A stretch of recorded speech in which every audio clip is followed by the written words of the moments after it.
विद्यार्थी मित्रांनो, आज आपण चॅप्टर फर्स्ट ग्रामीण विकास यातील 1.3 ग्रामीण विकासात सहकारी चळवळीची जी काही भूमिका आहे, जो काही रोल आहे, त्या भूमिकेचा किंवा रोलचा अभ्यास करणार आहोत। आता साधारणपणे 1904 मध्ये किंवा 1904 पासून आपल्या देशामध्ये त्यातल्या त्यात प्रामुख्याने आपल्या महाराष्ट्रातल्या या भूमीमध्ये अशा प्रकारे सहकारी चळवळीचा उदय झालेला आहे आणि यानंतर आशिया खंडामधला पहिला सहकारी तत्वावरचा साखर कारखाना आपल्या महाराष्ट्रामध्ये अहमदनगर जिल्ह्यातल्या लोणी प्रवरानगर या ठिकाणी विठ्ठलराव विखे पाटील यांनी अशा प्रकारचा पहिला सहकारी साखर कारखाना स्थापन केलेला आहे। आणि म्हणून ग्रामीण विकासामध्ये या ठिकाणी सहकारी चळवळीची जी काही भूमिका आहे, जो काही रोल आहे, तो अत्यंत महत्त्वाचा आहे। आणि म्हणून अशा प्रकारे या ठिकाणी आज आपण आपल्या देशाचा जो काही विकास बघतोय, प्रामुख्याने ग्रामीण भागाचा जो काही विकास झालेला आहे, या विकासामध्ये या सहकारी चळवळीची जी काही भूमिका आहे, ती भूमिका अत्यंत महत्त्वाची आहे। आणि म्हणून अशा प्रकारे या ठिकाणी यामध्ये पहिला घटक आहे कृषी क्षेत्राचा विकास। गेल्या 100 वर्षांमध्ये किंवा प्रामुख्याने गेल्या 60 ते 70 वर्षांमध्ये आपल्या देशामध्ये अशा प्रकारे या सहकारी चळवळीचा जो काही विकास झालेला आहे, त्या सहकारी चळवळीच्या विकासामुळे ग्रामीण विकासाचं जे काही ग्रामीण भागामधील प्रमुख क्षेत्र आहे, शेती क्षेत्र, या शेती क्षेत्राचा प्रामुख्याने विकास झालेला आहे। आणि म्हणून शेती क्षेत्राला लागणारं सर्व प्रकारचं भांडवल या सहकारी चळवळीच्या माध्यमातून ज्या काही सहकारी संस्था उभ्या राहिलेल्या आहेत, ज्या काही सहकारी संस्थांचा विकास आणि विस्तार झालेला आहे, त्या सहकारी संस्थांच्या विकास आणि विस्तारामुळे अशा प्रकारे कृषी क्षेत्राचा विकास झालेला आहे। अनेक कृषी क्षेत्राला कर्ज पुरवठा करणाऱ्या संस्था, त्यानंतर कृषी क्षेत्रामध्ये ज्या शेतमालाचं उत्पादन होतं त्याची खरेदी विक्री करण्यासाठी सहकारी खरेदी विक्री संघ, त्यानंतर इतर लिफ्ट इरिगेशन असेल किंवा अशा प्रकारे सहकारी चळवळीच्या माध्यमातून आपल्या देशाचा मोठ्या प्रमाणात शेती क्षेत्राचा विकास झालेला आहे। आणि म्हणून ग्रामीण विकासामध्ये या सहकारी चळवळीची जी काही भूमिका आहे, त्यामधला पहिला महत्त्वाचा घटक आहे की आज आपण आपल्या देशाचा प्रामुख्याने महाराष्ट्राच्या शेती क्षेत्राचा जो विकास बघत आहोत, तो विकास या सहकारी चळवळीमुळे झालेला आहे। आणि म्हणून या ठिकाणी पहिला घटक आहे कृषी क्षेत्राचा विकास। त्यानंतर विद्यार्थी मित्रांनो, दुसरा घटक आहे कृषी प्रक्रिया उद्योगांचा विकास, की अशा प्रकारे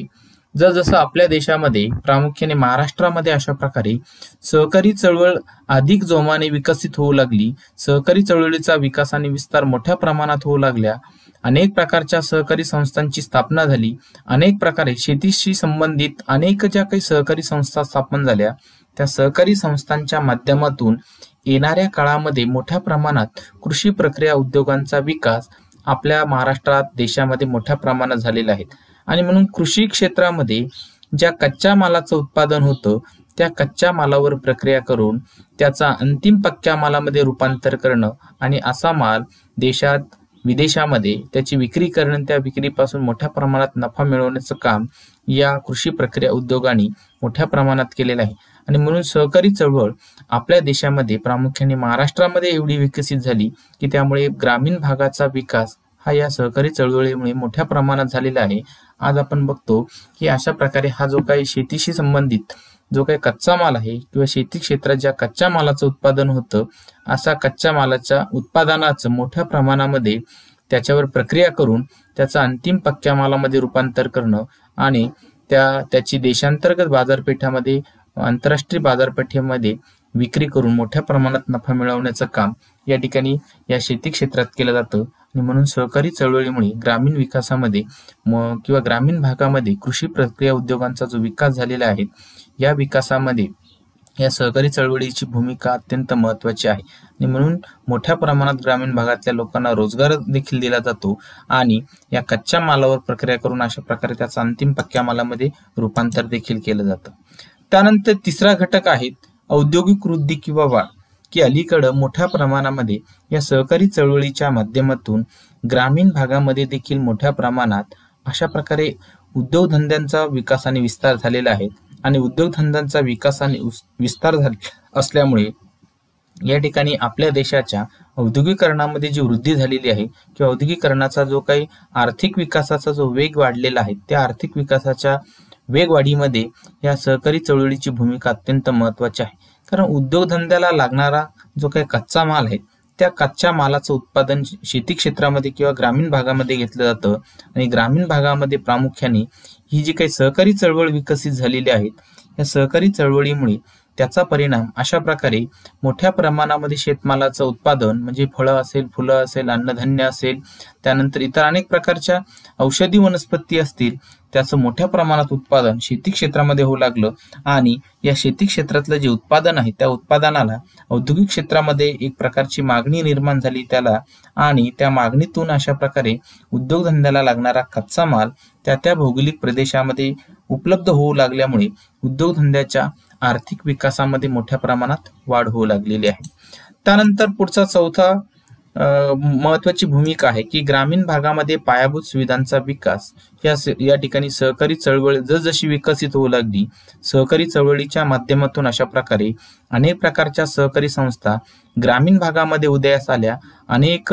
ग्रामीण भागातले जे काही नेतृत्व होतं त्या लोकांनी अशा प्रकारे किंवा जे काही प्रवर्तक होते त्यांनी काळाची गरज ओळखून किंवा ग्रामीण भागाच्या विकासासाठी आपल्याला अशा प्रकारच्या या सहकारी संस्था स्थापन करायच्या आहेत आणि सहकारी संस्था स्थापन करण्यासाठी अशा प्रकारे याशिवाय पर्याय नाही किंवा या सहकारी संस्थांशिवाय पर्याय नाही आणि म्हणून ग्रामीण भागामध्ये आज आपण बघतो की मोठ्या प्रमाणात ज्या सहकारी संस्था स्थापन झालेल्या आहेत त्या सहकारी संस्थांमुळे ग्रामीण भागाचा शेती क्षेत्राचा उद्योगधंद्यांचा विकास झालेला आहे. त्याचा परिणाम ग्रामीण भागामध्ये रस्ते असेल, लोहमार्ग असतील, त्यानंतर वीज पुरवठा असतील, वाहतूक आणि दळणवळणाची इतर अनेक साधनं असतील या सर्व प्रकारच्या पायाभूत सुविधांमध्ये मोठ्या प्रमाणात वाढ झालेली आहे आणि म्हणून आपल्या देशाचा जो विकास झालेला आहे या विकासाचा मूळ गाभा हा सहकारी चळवळ आणि ग्रामीण विकास आहे आणि म्हणून सहकारी चळवळीमुळे ग्रामीण विकास झालेला आहे, ग्रामीण भागाचा विकास झालेला आहे. ग्रामीण भागातील लोकांना मोठ्या प्रमाणात रोजगाराच्या संधी मिळू लागलेल्या आहेत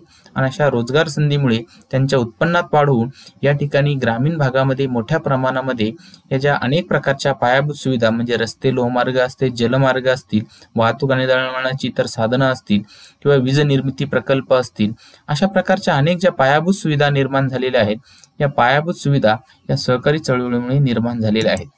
त्यानंतर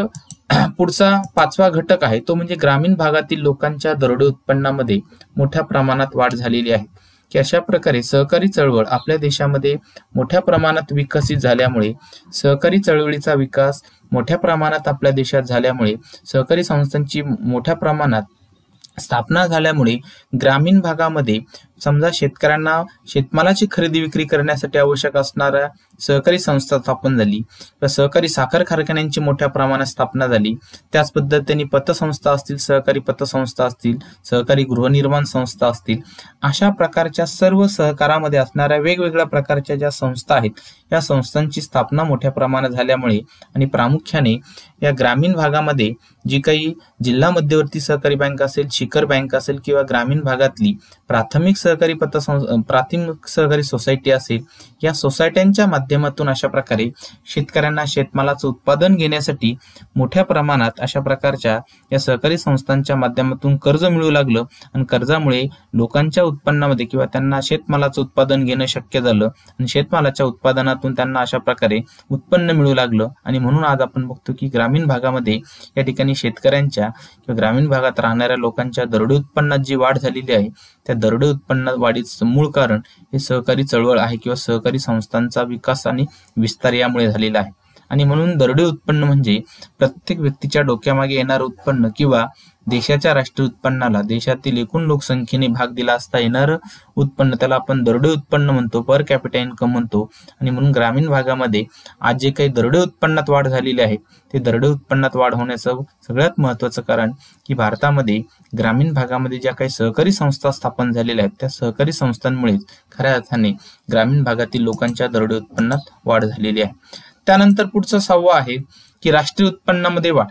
की आता जेव्हा देशातील लोकांच्या दरोडे उत्पन्नात वाढ होते तेव्हा आपोआपच या ठिकाणी देशातील राष्ट्रीय उत्पन्नामध्ये देखील वाढ होत असते. आता राष्ट्रीय उत्पन्न म्हणजे काय तर एका आर्थिक वर्षात म्हणजे 1 एप्रिल ते 31 मार्च या कालावधीमध्ये देशामध्ये जेवढ्या वस्तू आणि सेवांचं जे उत्पादन होतं त्या उत्पादनाला त्याच्या किमतीने गुणलं असतं आपल्याला राष्ट्रीय उत्पन्न मिळत असतं. आणि म्हणून अशा प्रकारे या ग्रामीण भागामध्ये सहकारी संस्थांची मोठ्या प्रमाणात जी काही उदय झाला किंवा मोठ्या प्रमाणात जी वाढ झाली, त्या वाढीमुळे अशा प्रकारे अनेक प्रकारच्या ग्रामीण भागामध्ये वस्तूचं उत्पादन होऊ लागलं आणि वस्तूचं उत्पादन होऊ लागल्यामुळे त्याला देशांतर्गत आणि आंतरराष्ट्रीय स्तरावर मोठ्या प्रमाणात मागणी निर्माण झाली आणि अशा मागणीच्या माध्यमातून या ठिकाणी लोकांचं उत्पन्न वाढलं आणि त्यामुळे देशाच्या राष्ट्रीय उत्पन्नात वाढ झालेली आहे. आणि म्हणून आपण बघतोय की गेल्या स्वातंत्र्य प्राप्तीनंतर आपल्या देशामध्ये हरित क्रांतीनंतर मोठ्या प्रमाणामध्ये आपल्या देशात उत्पादित होणारा जो काही शेतमाल आहे, या शेतमालाला त्यानंतर फळं आणि फुले, भाजीपाला याला देशांतर्गत आणि आंतरराष्ट्रीय स्तरावर जी मोठ्या प्रमाणात मागणी निर्माण झालेली आहे, या मागणीचं महत्त्वाचं कारण की सहकारी चळवळीमुळे ग्रामीण भागाचा विकास झाला, त्यानंतर आधुनिकीकरण आलं आणि आधुनिकीकरणामुळे उच्च तंत्रज्ञानाची बी बियाणे, खते, कीटकनाशके यांचा वापर वाढून हे जे काही शेतमाल आहेत, या शेतमालाला मोठ्या प्रमाणात बाजार मागणी निर्माण झाली आणि त्या मागणीतून देशाच्या राष्ट्रीय उत्पन्नात वाढ झालेली आहे. त्यानंतर पुढचा आहे ग्रामीण रोजगार संधीमध्ये वाढ झालेली आहे की अशा प्रकारे या ठिकाणी ग्रामीण भागामध्ये सहकारी चळवळीमध्ये किंवा सहकारी चळवळीच्या माध्यमातून अनेक संस्था स्थापन झाल्या, अनेक संस्थांचा शाखा विस्तार झाला आणि अनेक संस्थांच्या सहकारी संस्थांच्या शाखा विस्तारामुळे त्या सहकारी संस्थांमध्ये मोठ्या प्रमाणात लोकांना रोजगाराच्या संधी मिळालेल्या आहेत. आणि म्हणून या ठिकाणी ग्रामीण भागामध्ये आज आपण बघतोय की ज्या मोठ्या प्रमाणात लोकांना रोजगाराच्या संधी मिळालेल्या आहेत, या रोजगाराच्या संधी मिळण्याचं महत्त्वाचं कारण म्हणजे की सहकारी चळवळ या देशात विकसित झाली, या राज्यात विकसित झाली आणि त्याचा परिणाम ग्रामीण भागातल्या जास्तीत जास्त लोकांना रोजगाराच्या संधी मिळू लागलेल्या आहेत. आणि म्हणून ग्रामीण भागामध्ये जे काही शेती क्षेत्र आहेत, त्या शेती क्षेत्राला पतपुरवठा करणाऱ्या ज्या काही सहकारी संस्था आहेत, त्या सहकारी संस्थांनी त्यांना कर्ज देण्यास, पतपुरवठा करण्यास सुरुवात केल्यामुळे त्याचा परिणाम मोठ्या प्रमाणात शेतकऱ्यांना कर्ज मिळू लागलं, जास्तीत जास्त शेतजमीन ओलिताखाली येऊ लागली. शेतकरी वर्षभरामध्ये किंवा बारमाही अनेक प्रकारच्या व्यापारी पिकांचं उत्पादन घेऊ लागलेत आणि त्यामुळे त्या ग्रामीण भागातल्या लोकांना वर्षभर किंवा पूर्ण वर्षभर अशा प्रकारे त्या शेती क्षेत्रात मोठ्या प्रमाणात रोजगाराच्या संधी मिळू लागलेल्या आहेत. आणि म्हणून अशा प्रकारे या ठिकाणी ग्रामीण रोजगाराच्या संधीत वाढ झालेली आहे. त्यानंतर देशाच्या आर्थिक व सामाजिक प्रगतीत वाढ झालेली आहे की अशा प्रकारे या ठिकाणी देशाच्या आर्थिक व सामाजिक प्रगतीमध्ये वाढ होण्याचं सगळ्यात महत्त्वाचं कारण की या देशामध्ये मोठ्या प्रमाणामध्ये सहकारी चळवळ विकसित झाली आणि सहकारी चळवळ विकसित झाल्यामुळे त्याचा परिणाम या ठिकाणी अशा प्रकारे मोठ्या प्रमाणामध्ये या ग्रामीण भागाच्या किंवा सहकारी चळवळीच्या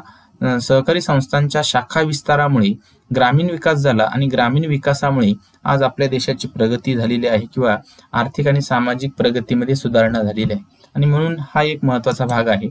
त्यानंतर पुढचा आहे अन्नधान्य आणि शेतमालाच्या बाबतीमध्ये देश स्वावलंबी किंवा आत्मनिर्भर झालेला आहे की अशा प्रकारे या ठिकाणी देशामध्ये जी काही 1904 पासून आणि प्रामुख्याने स्वातंत्र्य प्राप्तीपासून ही जी काही सहकारी चळवळ जी विकसित झालेली आहे, सहकारी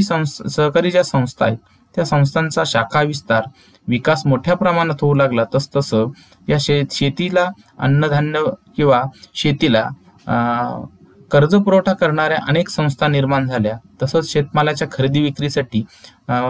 सहकारी जे काही खरेदी विक्री संघ आहे, मग ते गाव पातळीवरील असेल, तालुका पातळीवरचा खरेदी विक्री संघ असेल, जिल्हा खरेदी विक्री संघ असेल, राज्य सहकारी खरेदी विक्री संघ असेल किंवा नाफेड असेल, यांच्या माध्यमातून अशा प्रकारे जर मोठ्या प्रमाणात शेतमालाचं उत्पादन होऊ लागलं असेल, अन्नधान्याचं उत्पादन होऊ लागलं असेल, तर त्याची खरेदी विक्री केली जाते आणि त्याचा परिणाम असा होतो की भारत देश हा अन्नधान्याच्या बाबतीत स्वावलंबी तर झालेलाच आहे, परंतु आता अलीकडं अन्नधान्य, शेतमाल, फळं, फुलं यांची मोठ्या प्रमाणामध्ये निर्यात या भारतातून होऊ लागलेली आहेत. आणि म्हणून अन्नधान्याच्या आणि शेतमालाच्या स्वावलंबनाबाबत मोठ्या प्रमाणात त्याची निर्यात जगातल्या वेगवेगळ्या देशांना भारत देश करू लागलेला आहे. त्यानंतर अशा प्रकारे पुढचा महत्त्वाचा घटक आहे तो म्हणजे बी बियाणे, खते, कीटकनाशके ही रास्त किमतीमध्ये त्याचा पुरवठा या सहकारी चळवळीच्या माध्यमातून ग्रामीण भागातील शेतकऱ्यांना होऊ लागलेला आहे की बऱ्याच सहकारी संस्था म्हणजे अनेक सहकारी सोसायट्यांनी, सहकारी संस्थांनी अशा प्रकारे एखाद्या विशिष्ट कंपनीकडून होलसेल किंवा अल्प दरामध्ये या ठिकाणी बी बियाणे, खते, कीटकनाशके यांची खरेदी करणं आणि त्याच किमतीला शेतकऱ्यांना ते उपलब्ध करून देण्याचं काम केलेलं असल्यामुळे या व्यापारी वर्गाकडून किंवा दुकानदाराकडून मोठ्या प्रमाणात ही जी काही शेतकऱ्यांची पिळवणूक केली जात होती, मोठ्या प्रमाणात नफा किंवा नफेखोरी हा जो काही प्रकार आहे तो संपुष्टात आलेला आहे. म्हणून गेल्या 50 वर्षामध्ये अनेक प्रकारच्या सहकारी संस्था स्थापन झालेल्या आहेत. या सहकारी संस्थांमुळे हे शेतकऱ्याला लागणारे उच्च तंत्रज्ञानाची बियाणे, खते, कीटकनाशके, रासायनिक खते आणि कीटकनाशके ही कीडनाशके हे रास्त किमतीमध्ये किंवा कमीत कमी किमतीमध्ये शेतकऱ्यांना उपलब्ध होऊ लागलेले आहेत. त्यामुळे शेतकऱ्यांच्या उत्पन्नात वाढ होऊ लागलेली आहेत आणि त्यांना अशा प्रकारचा फायदा मिळू लागलेला आहे. त्यानंतर पुढचा आहे कृषी पतपुरवठा रास्त दरामध्ये होऊ लागलेला आहे, की अशा प्रकारे शेतीला सगळ्यात महत्वाचा शेतीला कर्जाचा पुरवठा करणाऱ्या ह्या ज्या काही सहकारी संस्था आहेत, म्हणजे राज्य शिखर बँकेपासून किंवा राज्य सहकारी बँकेपासून, म्हणजे शिखर सहकारी बँकेपासून जिल्हा मध्यवर्ती सहकारी बँक आणि जिल्हा मध्यवर्ती सहकारी बँकेपासून अशा प्रकारे या ठिकाणी या ज्या काही प्राथमिक सहकारी सोसायट्या आहेत, या सोसायट्यांच्या माध्यमातून शेतकऱ्याला शेतमालाचं उत्पादन घेण्यासाठी आवश्यक असणारा जो काही पतपुरवठा आहे, हा पतपुरवठा या सहकारी चळवळीच्या माध्यमातून किंवा सहकारी संस्थांच्या माध्यमातून मोठ्या प्रमाणात होऊ लागला. आणि आज आपण बघतोय की राज्य सरकार या ठिकाणी 4% दराने अत्यंत कमी, म्हणजे 1 लाख रुपयाला फक्त वर्षभरासाठी 4,000 रुपये 4% दराने अशा प्रकारे शेतमालाचं जे काही कर्ज आहे किंवा त्याला आपण पीक कर्ज म्हणतो, क्रॉप लोन जे आहे ते 4% दराने या ठिकाणी शेतकऱ्यांना उपलब्ध होऊ लागलेला आहे. म्हणून शेतकऱ्यांच्या आर्थिक सामाजिक परिस्थितीमध्ये सुधारणा होऊ लागलेली आहे. त्यानंतर पुढचा 12वा घटक आहे ग्रामीण भागाचा सर्वांगीण विकास, की अशा प्रकारे सहकारी चळवळीमुळे खऱ्या अर्थाने ग्रामीण भागाचा सर्वांगीण विकास झालेला आहे. म्हणजे ग्रामीण भागाचं शेती क्षेत्र असेल, शेती संलग्न क्षेत्र असेल, त्यानंतर वन क्षेत्र असेल, तसंच ग्रामीण भागातील शैक्षणिक क्षेत्र असेल, त्यानंतर आरोग्याच्या सुविधा असतील, अशा प्रकारे अनेक गृहनिर्माण सहकारी असेल, अशा प्रकारच्या अनेक ज्या काही घटकांच्या विकासामध्ये वाढ होऊन ग्रामीण भागाचा खऱ्या अर्थाने सर्वांगीण विकास झालेला आहे. आणि म्हणून या सहकारी चळवळीची जी भूमिका आहे ती ग्रामीण विकासामध्ये अत्यंत महत्वाची आहे. त्यानंतर 13वा घटक आहे की साठवणूक प्रक्रिया, वाहतूक व आधुनिक तंत्राच्या वापरामध्ये मोठ्या प्रमाणात वाढ झालेली आहे. सहकारी चळवळीमुळे अतिरिक्त जो काही शेतमालाचं उत्पादन होतं शेतकऱ्यांच्या, त्या शेतमालाचं किंवा अन्नधान्याचं उत्पादन त्याची साठवणूक करणं, म्हणजे कोल्ड स्टोरेज असेल किंवा अन्नधान्य साठवणूक करण्यासाठी असणारी गुदामं असतील किंवा प्रक्रिया उद्योग असतील किंवा वाहतूक आणि दळणवळणाची जी काही आधुनिक साधनं आहेत, आधुनिक तंत्रज्ञान जे आहेत, त्या आधुनिक तंत्रज्ञानाच्या वापरामध्ये सहकारी चळवळीमुळे मोठ्या प्रमाणात वाढ झालेली आहे. त्याचा परिणाम ग्रामीण भागाचा विकास झालेला आहे. आणि म्हणून आज आपण बघतोय की हे जे काही सहकारी ज्या काही संघ आहेत किंवा त्यालाच आपण खरेदी विक्री जे संघ आहे, या खरेदी विक्री संघाच्या माध्यमातून अशा प्रकारे शेतकऱ्यांना अनेक प्रकारचे फायदे इथून मिळू लागलेले आहेत. त्यानंतर पुढचा आहे की नैसर्गिक व मानवी संसाधनांच्या वापरामध्ये अशा प्रकारे वाढ झालेली आहे, की ग्रामीण भागामध्ये खऱ्या अर्थाने गेल्या 60 ते 70 वर्षामध्ये ही जी काही सहकारी चळवळ विकसित झालेली आहे, सहकारी चळवळीच्या माध्यमातून ज्या अनेक सहकारी संस्था स्थापन झालेल्या आहेत, त्या अनेक सहकारी संस्थांच्या माध्यमातून ग्रामीण भागामध्ये असणारी नैसर्गिक साधन संपत्ती,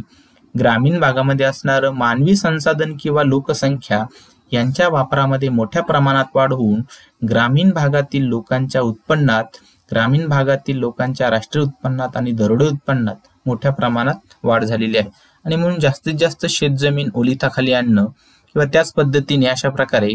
जर शेतकऱ्यांना कर्ज उपलब्ध जर होऊ लागल्यामुळे त्याचा परिणाम अधिकाधिक शेतजमीन किंवा अगदी ज्याला आपण जिरायत शेतजमीन असं म्हणतो किंवा डोंगराळ भागातली शेतजमीन देखील शेतकऱ्यांनी ती विकसित करून तिथं कर्ज घेऊन, सहकारी संस्थांकडून कर्ज घेऊन, कर्जाच्या माध्यमातून विकसित करून आज तिथं अशा प्रकारच्या बागा किंवा फळबागा किंवा चांगल्या व्यापारी पिकांचं उत्पादन घेऊन अशा प्रकारे त्या ग्रामीण भागातील जी काही नैसर्गिक आणि मानवी संसाधन आहे त्याच्या वापरात मोठ्या प्रमाणात वाढ झालेली आहे. आणि या ठिकाणी शेवटचा घटक आहे तो म्हणजे की अशा प्रकारे या सहकारी चळवळी जी आहे, या सहकारी चळवळीचा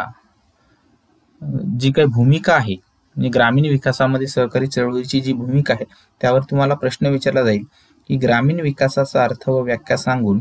ग्रामीण विकासामध्ये सहकारी चळवळीची जी भूमिका आहे ती स्पष्ट करा. या प्रश्नाचं उत्तर तुम्हाला स्वहस्ताक्षरामध्ये लिहून पुढील मेल आयडी वर पाठविणे आवश्यक आहे. इथपर्यंत आपण थांबू. ओके.